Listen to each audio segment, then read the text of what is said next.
வணக்கம் மக்களை, big Boss season 8. So இன்றைக்கி எபிசோடில் பார்த்துருப்பீங்க, நம்ம விசாலும் ஜாக்லினும் பேசிக்கிட்டு இருக்காங்க. ஸோ ஜாக்லின் என்னென்ன நினச்சாங்களோ விசாலை பற்றி எல்லாமே சொல்லிட்டாங்க. ஸோ விசால் உன்னை வந்து எனக்கு பர்சனாக பிடிக்கும், பட் வந்து ஒரு பிளேயராக வந்து நீ வந்து ரொம்ப டிசப்பாயின்மெண்ட் பண்ணிட்டேன். ஸோ வந்து உனக்குன்னு நிறையா ஒப்பீனியன்ஸ்லாம் நிறையா இருக்குது, பட் அதை வந்து நீ வெளியே கொண்டு வந்தால் உனக்கு எதுவும் கெட்ட பேர் வந்துடுமோ இல்லை வேறு எதுவும் ஆகிடுமோ அப்படின்னு நீ வந்து பயப்படுற. இப்போ நானோ சௌந்தர்யாவோ முத்துவோ எடுத்துக்கிட்டிங்கன்னா, நாங்கள் வந்து சொல்கிற விஷயம் எங்களுக்கு என்ன தோணுதோ அதை வந்து வெளிப்படையாக சொல்லிடுறோம். அது ரைட்டோ தப்போ, கெட்ட பேர் வாங்குகிறோமோ நல்ல பேர் வாங்குகிறோமோ, பாராட்டு சில டைம் வருது. மோஸ்ட் ஆஃப் த டைம் கெட்ட திட்டும் வாங்குகிறோம். பட் இப்போ 10 டைம் திட்டு வாங்கினோன்னா ஒரு 2 டைம் பாராட்டு வாங்குகிறோம். ஸோ அதுக்காக பேசாமையெல்லாம் இருக்க போகிறதில்ல. ஸோ நீ வந்து உனக்குரிய ஒப்பீனியன் வந்து நீ சொல்லாமல் அப்படியே வச்சுக்கிறியோ, ஸோ இந்த ஒரு காரணத்துக்காக அப்படிங்கிறது தான் எனக்கு வந்து ரொம்ப டிசப்பாயின்மெண்ட்டாக இருக்குது. மற்றபடி உன்கிட்ட வந்து ஜாலியாக பேசி ஜாலியாக இருக்கக்கூடாது அப்படின்லாம் எந்த எண்ணமுமே எனக்கு கிடையாது. அதுக்கப்புறம் பார்த்தீங்கன்னா, இந்த வீட்டில் வந்து யாருக்குமே கிடைக்காத ஒரு லவ் வந்து உனக்கு கிடைச்சிது. அதாவது நீ வந்து ஆரம்பிக்காமலே உனக்கு வந்து கிடைச்சிது. நீ இதை ஆரம்பிச்சிருந்தா இது பல மடங்காக போயிருந்துருக்கலாம், அல்லது இல்லைன்னா நீ வந்து அதை வந்து எக்ஸ்ப்ளோர் பண்ணியிருக்கலாம்.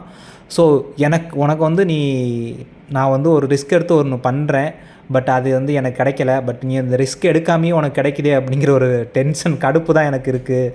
அதனால தான் நான் அப்படி சொன்னேன்.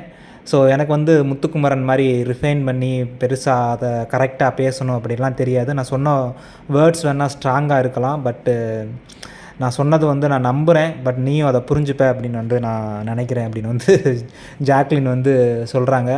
அதுக்கப்புறம் பார்த்திங்கன்னா, நான் வந்து உன்னை ஹர்ட் பண்ணியிருந்தேன்னா, அந்த வார்த்தை வந்து உன்னை ஹர்ட் பண்ணியிருந்துச்சு அப்படின்னா அதுக்கு வந்து நான் சாரி கேட்டுக்கிறேன். இதுவரை நான் உன்ட்ட சாரி கேட்டதும் இல்லை, கேட்கவும் நினச்சதில்லை. பட் இப்போ வந்து நான் போன வாரம் பேசுனது உனக்கு ஸ்ட்ராங்காக யூஸ் பண்ண வேர்ட்ஸ் வந்து உனக்கு ஹர்ட் ஆகிருந்துச்சுன்னா நான் சாரி அப்படின்னு வந்து சொல்கிறாங்க.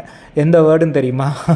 அந்த விசால் வந்து அவங்க ஃப்ரெண்ட்ஸெல்லாம் ஃப்ரெண்ட் லைனில் வச்சு அவங்களெல்லாம் அனுப்பி விட்டுட்டு இவர் வந்து சேஃபாக வந்து விளாண்டுட்டு இருக்காரு அப்படின்னு வந்து ஜாக்லின் சொல்லியிருப்பாங்கல்ல. ஸோ அதை வந்து விசால் வந்து கேட்டிருப்பார் போல், ஹர்ட் ஆயிடுச்சு இப்படிலாம் நீ சொன்னது அப்படின்னு வந்து.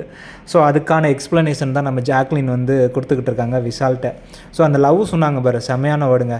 நீ வந்து ஸ்டார்ட் பண்ணாமலே உனக்குன்னு ஒரு லவ் கிடச்சிது. ஸோ அதை வந்து நீயும் ஆரம்பிச்சிருந்தேன்னா பல மடங்கு போயிருக்கலாம், இல்லைன்னா வந்து அதை நீ எக்ஸ்ப்ளோர் பண்ணியிருக்கலாம்.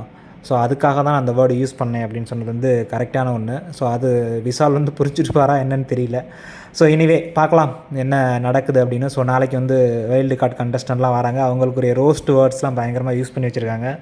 ஸோ அருண் பிரசாத் வேறு அர்ணவ் மேலே பயங்கரமாக வன்மத்தை கொட்டிக்கிட்டு இருக்காப்புல. என்ன ஆக போகுதுன்னு தெரியல அப்படிங்கிற மாதிரி இருக்குது. ஸோ எனிவே பார்க்கலாம் டுமாரோ. See you.